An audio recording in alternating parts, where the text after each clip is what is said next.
Hey, I want to show you a really cool framework to really help you streamline and systemize your growth and your customer acquisition process.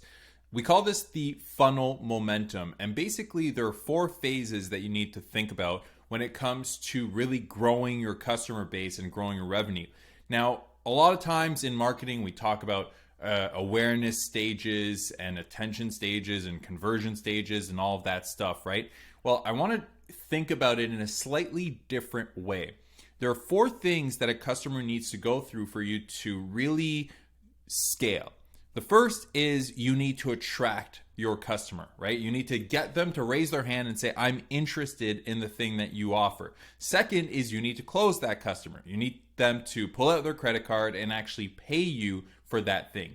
Third is you need to actually deliver that thing to them. And there's certain actions that a customer needs to take in order for you to have successfully delivered that thing.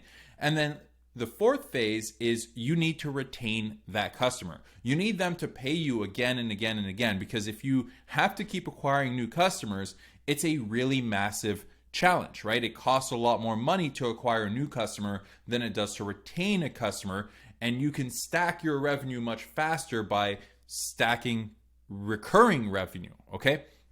So these four phases are what we call the momentum engine. And I want to walk you through a canvas that really highlights this in a very simple way. Now, here's the thing. When you're thinking about your momentum engine, there's one action, just one single action that a customer should take for each phase of the momentum engine. So that means that there's one thing that you need to clearly define that considers the fact that you've attracted a prospect, attracted a lead.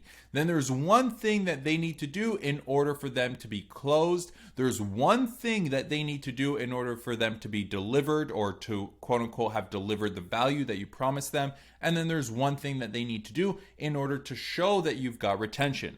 Okay, so how do you actually map this out in Funnelytics? How do you actually get very clear and align your team around this concept? So over here, I have the kind of four phases. You've got attract, close, deliver, retain, and I've just kind of color coded this, but there's a goal associated with each phase. So in this case, the goal is to generate a lead for some product or service. Whatever that lead may be, it may be a webinar sign up, it may be scheduling a call with you, it may be a free trial like we use for Funnelytics. There's all sorts of things, but what you want to do is you want to make sure that there is one core action that you're constantly measuring and seeing whether or not you're achieving that thing. And now there's a whole bunch of tactics that you can use in order to make somebody do that particular action, right? So for example, you could have affiliates, you could do ads, you could do Facebook versus Google, you could do organic, you could do all sorts of different tactics to get somebody to do that, right? So you've got an attraction tactic that leads to a specific conversion action that indicates that we've now generated this lead. And the cool thing is, if you're very, very clear on this, that this is the first phase, we need to attract people, now you can assign activities and you can assign team and roles to each of these. So for example, the activity is to increase the funnel source conversion. So who on your team is responsible for this? Who is going to support them, right? So you may have multiple activities to try and generate these leads. Another activity could be to increase the funnel page conversions, right? So there's a whole bunch of things that you can do in order to generate more of these lead KPIs and increase this number. And you can also assign your team and the roles associated to that. So who's the manager and who's really accountable to that particular metric? Who on your team is accountable to that, where they're going to be the one reporting and saying, okay, how many have we achieved in this week, in this month, in this quarter? And then who else on the team needs to be present in order to drive this? So anything in between the tactic to drive to this lead now needs to have a team and roles assigned. Now, the minute somebody crosses this line, the minute a prospect actually becomes a lead and actually does the action that you want them to. So again, let's take the example of a webinar sign up. They're now moved into what we call the close phase.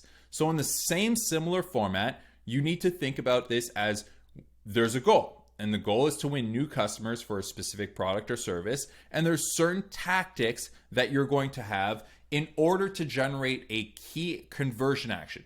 Typically in the close tactic or in the close phase, the key conversion action is a purchase, right? We want somebody to pull out their credit card and actually pay us for the product or service. And similarly, we're going to see a whole bunch of activities and teams and roles. So for example, the goal of this activity is to increase the sales motion conversions, or the goal is to increase the average order value by adding bumps and upsells and all that stuff. There's a lead, there's support people, and then there's a manager who is ultimately accountable and responsible for reporting on this metric. And then there's the team associated to that.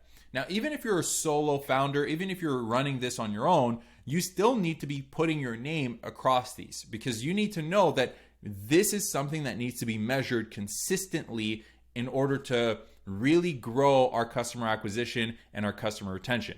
Then when we move on from close, we move on to deliver. So goal is to deliver value for the product or service that we sold. There's things that we do, and then there's a delivery KPI, right? So what did the user do? This is not from your company standpoint, but it is from the customer journey standpoint. What did the user do that indicates that we have delivered what we promised them, right? And then we move on to retain. So now, same thing. The goal is to get people to retain, and there's specific tactics. Maybe we follow up by mail. Maybe we send them some more emails. We send them coupons, whatever the tactics are, in order to get them to renew and pay for a second time, or maybe ascend to the next thing. So this canvas right here, which you can get access to, just DM down below, or you can see the link down below. You can get access to this, but this canvas will give you a really good overview of what is our customer acquisition and retention process. What are the key metrics that we need to measure across the board? And we do this internally at Funnelytics. Now, I don't have it as fancy and as pretty with the color coding and all that stuff, but under Attract, I know exactly what we are trying to do every single day, right? We want to continuously get people to start a light trial for Funnelytics performance. That is our key metric that we are looking at, and that is the action that we want customers to take. And as you can see, there's a whole lot of things associated with getting people to do this one thing right here. So there's different traffic sources, there's different pages, there's split testing, there's follow-up sequences, etc., right? So in order to make this happen, I've got my team and I've got people and responsibilities associated to that, so that we know who is doing what in order to drive this. That keeps everybody hyper-focused.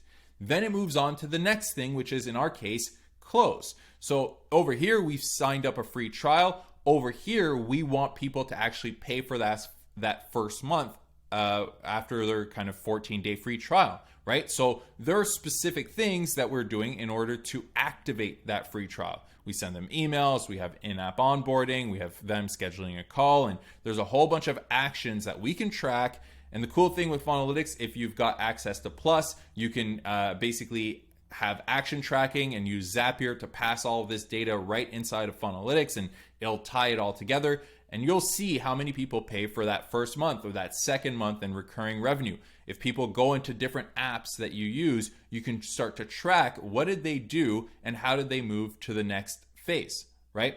And then same thing, it goes on to deliver and retain. And then eventually for us, we have an ascension process as well.